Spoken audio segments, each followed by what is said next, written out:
Hello, everyone, and welcome back to the Psyched YouTube channel. My name is Michael, and I'm here with my friends, Miles. How you doing, man? I'm good. I'm good. I want to learn about 25 amazing facts about the human brain you should probably memorize.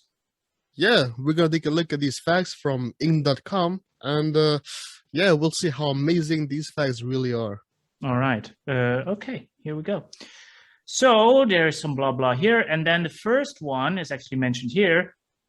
Your brain generates about 12 to 25 watts of electricity. This is enough to power a low wattage LED light bulb.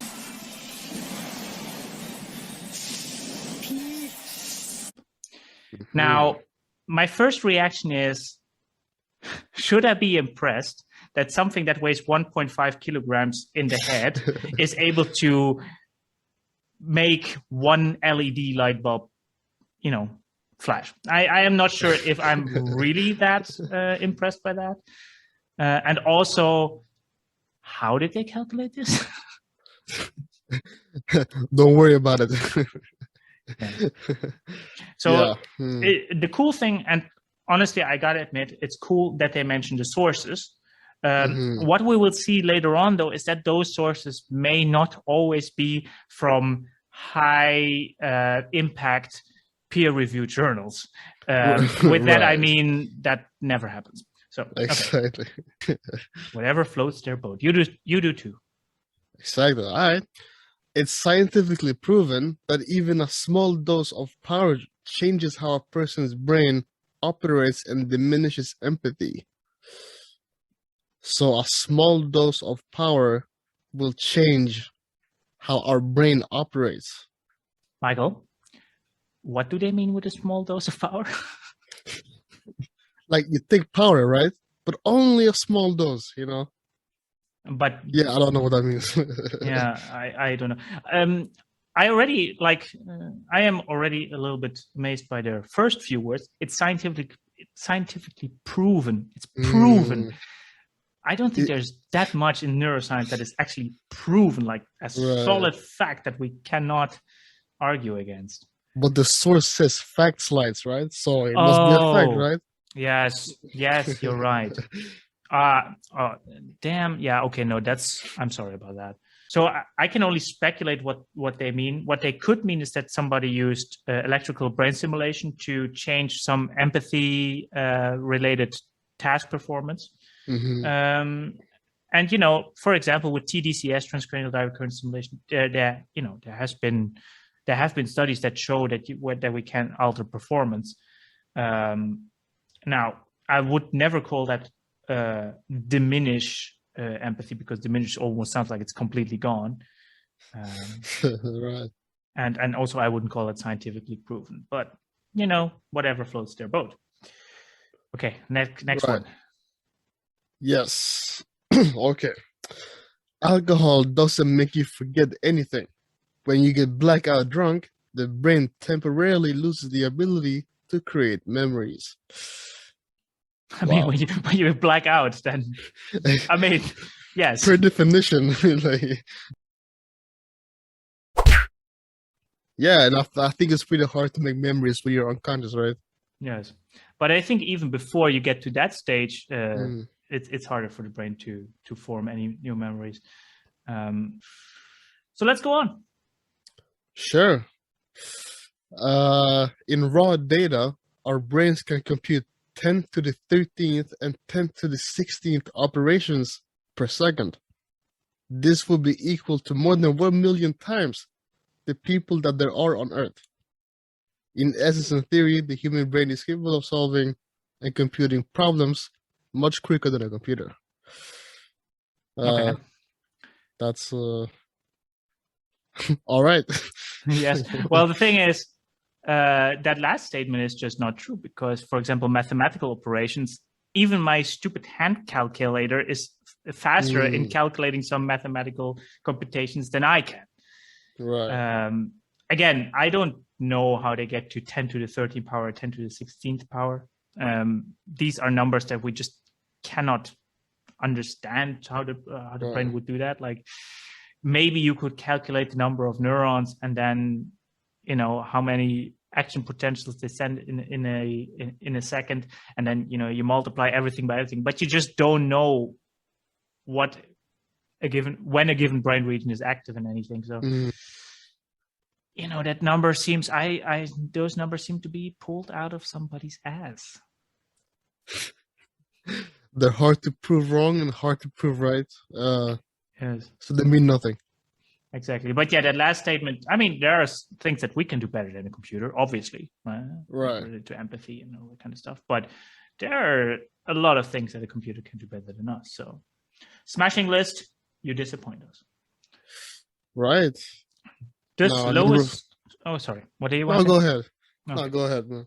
The slowest speed information passes around your brain is approximately 260 mph. We can calculate how fast an action potential can travel through an axon. There have been studies actually already in the 19th century where they tried this.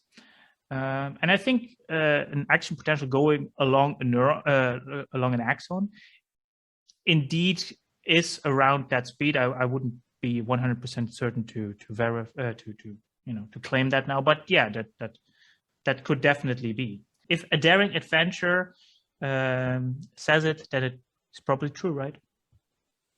It must be, right? It must be. It has to be. All right.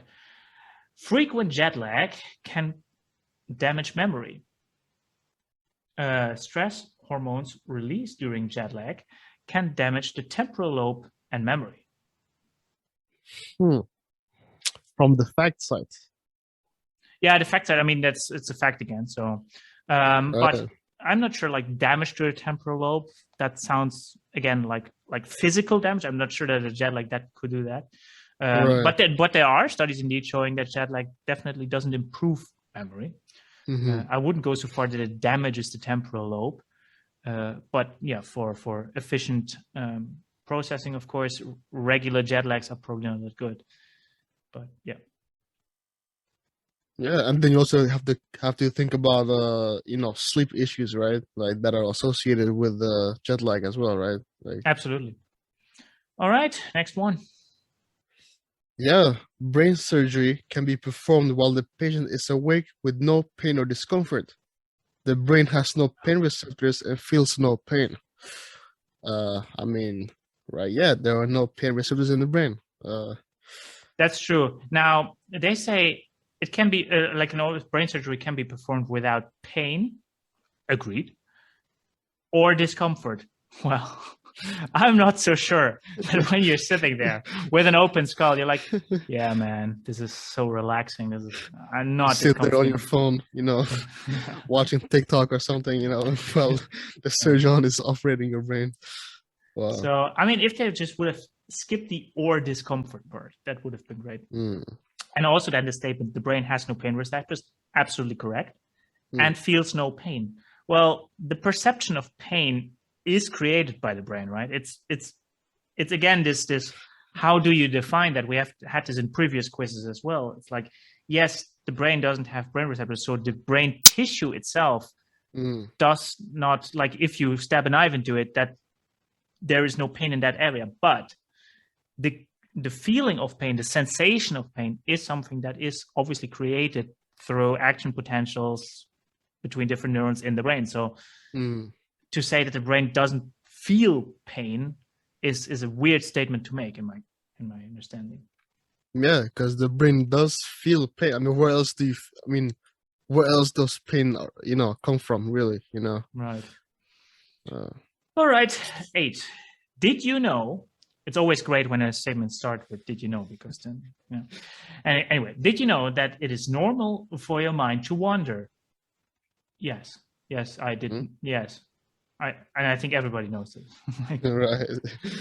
A joint study by Harvard University, Dartmouth College, and the University of Aberdeen in Scotland have found the parts of the brain that control task-unrelated thought, such as daydreaming, are almost always active when the brain is at rest. The thing is, they refer to the default mode network, which is a network. It's kind of a network in the brain that we see is often active during resting state. This is a network that has been researched quite a lot over the last probably 15 years. There are a lot of studies on that. If you type this into Google Scholar or on PubMed, you will probably find over 1,000 papers. So yes, there's a lot of evidence for that. Yeah. So cool. All right. Yeah. Next one. Yeah. It's no accident that telephone numbers in the United States are 7 digits long. Our working memory, a very short-term form of memory, which stores ideas just long enough for us to understand them, can hold on average a maximum of 7 digits. Yeah,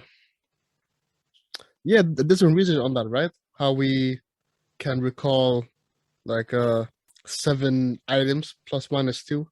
Yeah, something. right. Yeah, our working memory indeed is limited. Probably, like most studies would say, between 5 and 7. Now, the only problem I have is I am in the United States and my phone number on my phone is 10 digits. So, Oh. but I guess the first 3 are like a regional thing. So I don't know how that works, but yeah. But okay, that's fair. 10. That's my favorite one again.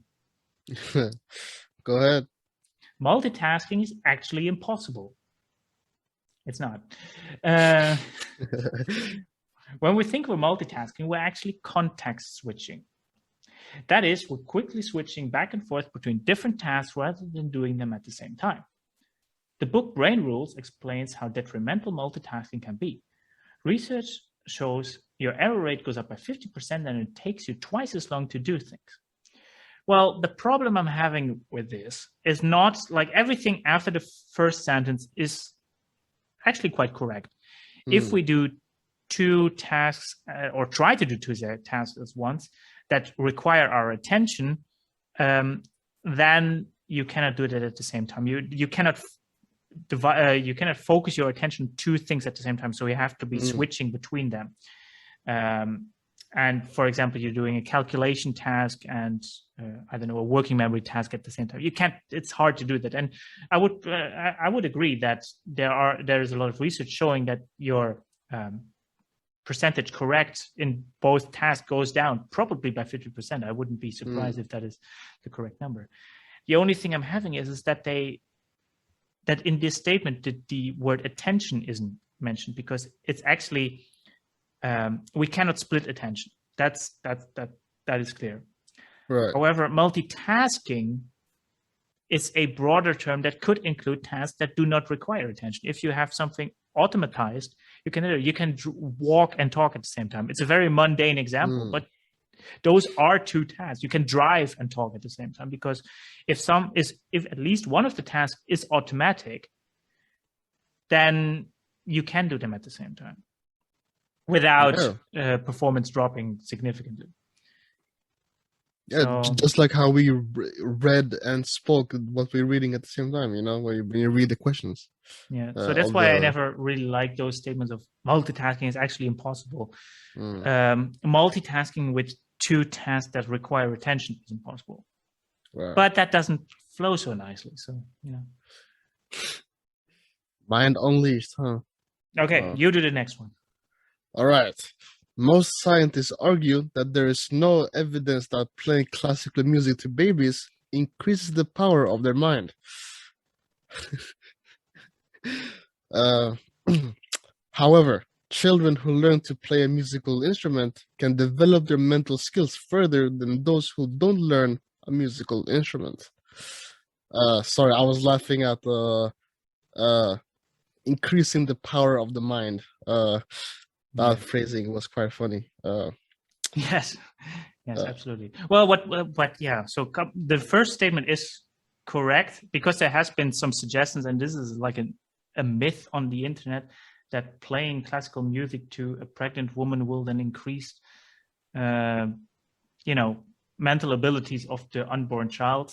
There's no evidence for that. I'm sorry, that's just not true. And that's what they say here. There's no evidence for that, and that's good. It's like, cool. They state something that is true. Second part, again, it's first of all, it's unrelated to the first thing, because first it's about unborn children, and it's all of a sudden about children who learn music instruments, not listening. So, and again, can develop their mental skills further. I don't know what that means. Like, And this is to go even further beyond. like there's a certain level that of mental skills that people can reach, and then there's something beyond that. There's Right. just this enlightenment beyond that only people can reach who play a musical instrument. I mean, when you learn to play a musical instrument, you learn that skill, right? Yes. So just say that. Like, why do you have to? They can develop their mental skills further. Like, again, as you said, it makes no sense. Their I don't know mental what that skills is. are over 9,000. Over 9,000. Absolutely. But do you play an instrument, by the way? No, I don't. I want to learn the saxophone though. I think that's a cool instrument. Okay. Well, then you should, because then you can develop your mental skills beyond Right. mine. Okay. Exactly, like further than yours. All Okay. right. Number When 12. when the mind recalls a memory, it's not an original memory. In fact, the act of remembering is an act of creative reimagination. The put together memory doesn't just have a few holes, it also has some entirely new bits pasted in it. Mm-hmm. I think that's absolutely correct. Like, I cannot say anything wrong about it. It's like, yeah, creative reimagination. I mean, it's not like every time you bring up a memory that is completely something creatively new. But circumstances can, have an impact on how you recall a memory. So, Yeah, and that memory can change over time because you keep retrieving it and you keep maybe changing it a little bit, and then yeah, no, I mean, I agree. right. All right, 13. A small portion of the population experience synaesthesia. They may hear colors, smell words, or see a concept in a spatial location. First discovered in the 19th century, this mixing of the sentence is a perceptual condition. While synesthesia may be caused by the brain trauma or degeneration, many people report symptoms at an early age. Yeah, again, it describes what synesthesia is, and indeed it exists, and that's cool. And by the way, it doesn't need to be a cause from trauma or degeneration. Yeah, it's what they also say people experience at an early age. I think most people just who have synesthesia have it naturally. Right. So yeah. Also, we actually made a post about this on Instagram. So if you want to read more about synesthesia, just go to Instagram, add real Psyched, and yeah, you can read more. All right, cool. There is, wait, how much is that? 2.5 million gigabytes of storage space in your brain. The top of the line iPhone has, the top of the line iPhone 7. Are we not at 13 now? Okay, this website may not be up to date anymore. Right. Has 256. Well, again, how do they get to that number at all? It does make no sense. We cannot calculate storage space in the brain because we don't know when it's full. We don't know, like, Right. there's just no way. This number is pulled out of somebody's ass.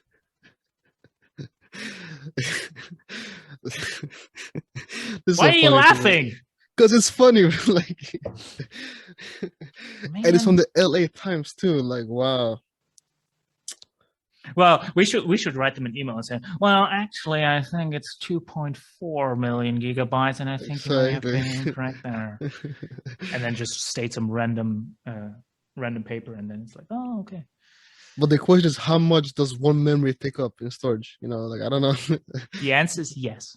Yes. Okay. Got you. Okay. All right. 15. Let's go.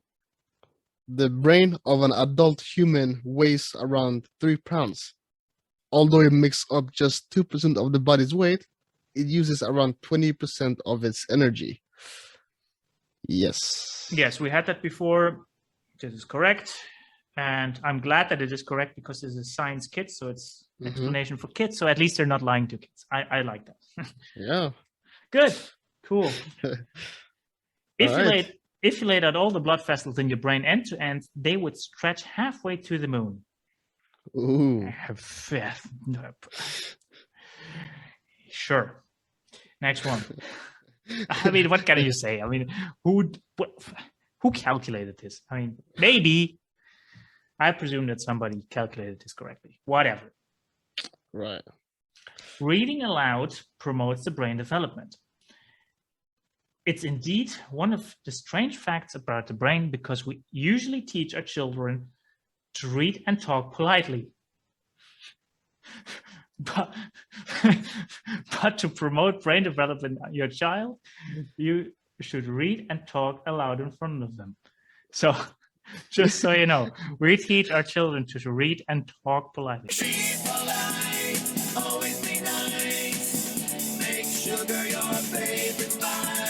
First of all, I don't know how you read politely. Like I like how they said, you know, we teach our kids to read and talk politely, but to promote brain development. Like, what do you mean, but? Like, they're not contradict. Yeah. Yeah. So first of all, how do you read politely? I mean, are you always like throwing the book while reading? That's obviously not politely. But then also, it's like reading aloud. That's what they try to say is better, right? Reading. How is reading aloud not polite? Right. Like if you scream while reading, yeah, that's not a good thing. But yeah, and also, by the way, I would want to see this research study because I'm not 100% sure that I would back this fact up. But besides that, just the entire statement is ridiculous. Yeah, it's really strange. Because also at the end, you also say you should read and talk aloud in front of them, which is again completely different from the initial statement where they're reading themselves and talking to themselves aloud. That's why I'm so confused by this whole thing. Like, Lifestyle 9, you disappoint us. What happened to lifestyle 1 through 8? I don't know. Yeah, you can guess. I'm a little bit disappointed though that this is number 17 and not number 9. Right. Okay. Oh, wait. So the next one I'm going to make a video about that should be dropping relatively soon, and it's the. I want to say bad things, but I shouldn't because this is a myth, just as one of the few myths we had before. Well, just like the classical music myth. Attention spans of humans are getting shorter. No, they are not. They're not. They're just not. And this is, and you know, I'm going to make a video about it. But this has been an acclaimed study by Microsoft Corporation. First of all, Microsoft Corporation, the biggest neuroscience institute in the world, as we all know, right? Right. Second of all, it's not even Microsoft Corporation. It's Microsoft Canada. It's not a study because they just put up an infographic on one of their talks for, consumer people and whatever. And they stole that info. Well, they took that infographic from some other website that has no links to any publications in the world. We have lost 4 seconds of our attention span in the last 50 years. No, there's no evidence for that. Just simply not. I should say, though, the way how we divide attention is different. Yes, there's, with social media and everything, there's just more triggers, right? So we're shifting our attention way more than we did before. So if you look at how long are you looking at one specific aspect, yes, you're spending less attention to one specific aspect, but that doesn't mean that our ability, which is the span, is decreasing. It's not, because even if you shift, you still am attending to different things, which still collectively is an attention span, your ability to attend to something. So yeah, this is not true. And this one I hate because they did such a good job with debunking the classical music myth before. And then they throw out one that is as bad as that one. So I'm sorry. Sorry about the rant. It's your turn. No. Hey, I get it, man. And like, I also want to just quickly mention the second sentence here, right? That we can't concentrate on one thing for more than 8 seconds on average. That seems very much not true at all. Dude, didn't you know that brain surgeons or other surgeons, like heart surgeons, who have to do an operation for 6 hours, can only do 8 seconds, and then they have to switch with another surgeon, like every 8 seconds, because they can't do it. Like, didn't you know that?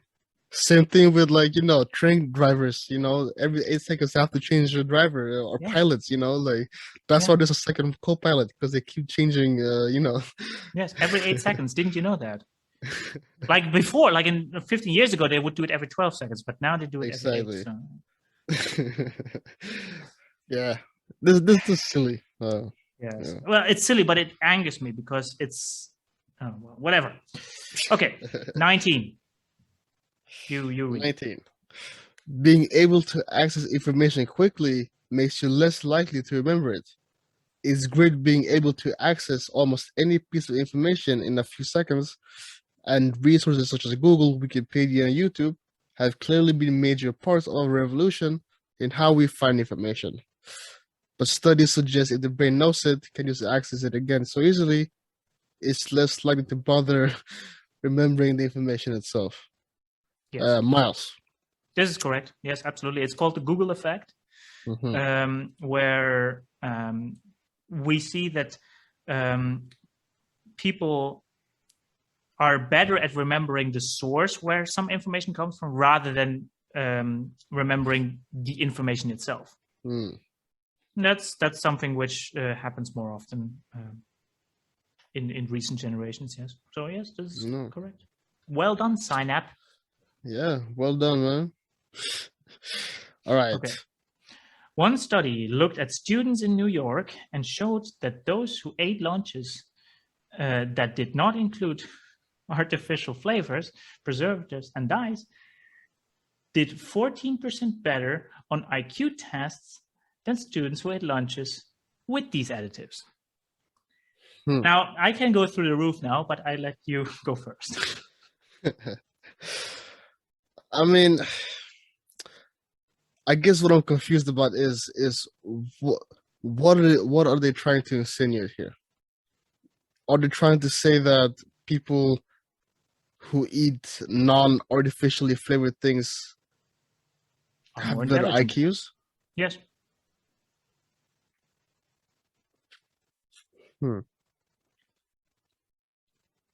I mean,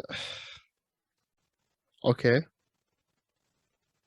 The thing is, I don't understand how you would be able to research this in a causal way. You cannot manipulate a group who eats artificial flavors and then a group who doesn't to see if they then afterwards, after a while, score better on IQ. This is just probably a correlational study. I didn't read the original study, but it's probably a correlational study. But then also, what would be the reason that artificial flavors and everything would have a detrimental effect on IQ in students? Like, of course, if, maybe if, like, okay, artificial flavors, probably not the greatest thing for your health, okay? I don't want to argue that. But to claim that they cause something to the brain such that intelligence drops by 14%, then it must be something that is, if that were true, and if the FDA would recognize this, there would be no artificial flavors anymore. Like, this would be drastically. So I don't see how this is. Second of all, who ate lunches with that? So it's okay. So it's bad if you eat a lunch with artificial flavors, but if you then load up like a bucket full of artificial flavors in the afternoon, it's like, whoppa, all good, man. I don't know. This seems like some of those correlational studies where, as long as you test enough people, you will always find a correlation. And I don't know, man. Artificial flavors, I don't know too much about them. Probably not great for your health.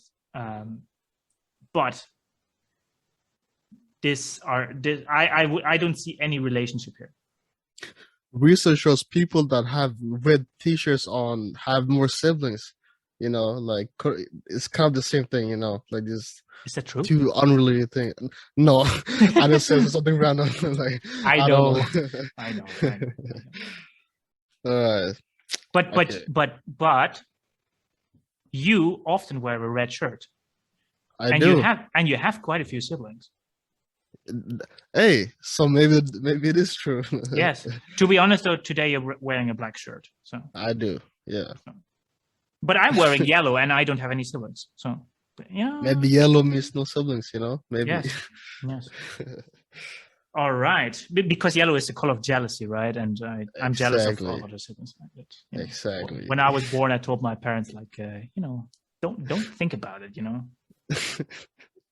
All right. Anyway, All right. our brain prefers images over text. Participants in a study only remember about 10% of information presented orally. Okay. When they were tested 72 hours after instruction. However, the number jumps to 65 when an image is added to the learning process. Probably true, this information, but again, this doesn't fit very well with the conclusion in the first sentence because, well, first of all, presented orally is not text, right? If I speak, that's not the same as you reading, right? Right. So you listening to me is not the same as you reading. Okay, that's Exactly. different. And second of all, they added the images. So the text plus image is better than text alone. That doesn't mean right. image alone versus text alone is better. No, that's what I reacted to as well. Like, I don't see how people can write this text and be like, "Yep, this support I gave matches my statement." Like, yes, so stupid. Yes. Like half of the time we do these quizzes or debunking videos, I feel that we just have to explain people how to read and write, and that's like just the right coherent, sentences, right. and to write politely, because Yes, because that's important. Because if you don't read and write politely, then your children will not learn something or something. Exactly. Like that. Okay, the fact that my memory is so bad that I already forgot what that was just shows that I am not able to 25 things that I should memorize because I already forgot them. Okay. Exactly. All right. 22. We're almost done. Yep. The human brain is divided into two hemispheres, the left and the right, connected by a bundle of nerve fibers called corpus callosum. This is correct. So good. So far, yes. so good. I almost wanted to bash it for saying left and right, but then I realized technically it could be front back. So yes. Right. True. All right. The hemispheres are strongly, though not entirely, symmetrical. Wait. Are strongly, but not entirely symmetrical. Yes, it's a great sentence. Yes. Right. The left brain, right? Yes. The left brain controls all the muscles on the right-hand side of the body, and the right brain controls the left side. One hemisphere may be slightly dominant, as with left or right-handedness. Now, I hate the use of left brain, right brain. Yes. I hate it. Absolutely. I really do. Because you don't have a left brain or right brain. You don't have two brains in your head. Okay, you got one brain. There's two hemispheres to it, but there's one brain. Exactly. However, at least they didn't make the pitfall of saying the left brain is language and the right brain is creativity. They said, right, like the left part controls muscles on the right. And that's correct, right? So at least they didn't make that mistake. Right. So it's something. It could be worse. It could be worse. Exactly. All right. Our brain usually chooses the first option on the list. Studies show when people are presented with a list of options, they are more likely to pick whatever is first. The same holds true for voting. I mean, are they trying to refer to the primacy effect? Probably. Yeah. Yeah, I mean, there's not much to say about it. It's not that wrong. I wouldn't say usually because it really depends on the list, right? But yeah, there is this effect. Okay. Care to? All right. There are about 100 billion neurons in the human brain. Wrong, which is about the same as the number of stars in the Milky Way galaxy.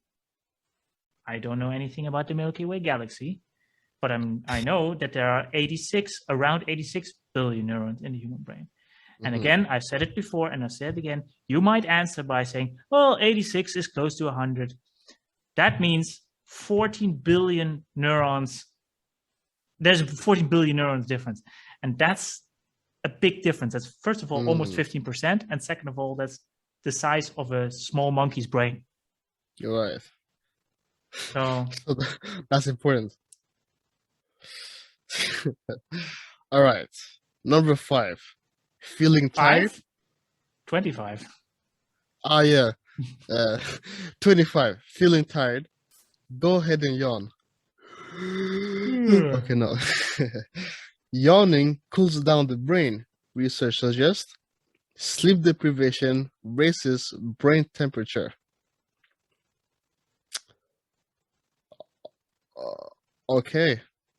Yes, I was astonished by this one because I read the ones. You didn't read any of the things before, but I read them before. No. I was astonished by this one that I looked it up, and there's actually some research showing this. I was amazed by it, but apparently there is. And it's an hypothesis. It's not like there's not solid proof of it. But yeah, there seems to be some correlational evidence that that may be the case. Wow. Well, that's one cool fact about yawning. If you want more cool facts about yawning, check out our video called Why We Yawn on our channel. It's actually called Why Is Yawning Contagious, but yes. you don't know your own videos, man. Because I feel tired, Yes. Yes. Can't imagine. But yeah. All right, so what's our final verdict? I mean, there's only one question we can answer, right? Do you think these facts are amazing and worth memorizing? No. I feel inclined to agree with you. Okay, well, then, then that's it, I guess. Yeah. If you enjoyed our video, please give us a thumbs up and, subscribe to our channel. And don't forget to read the notification bell. And I guess we'll see you in the next video. Yes, all right. See you the next time. Bye-bye. Peace.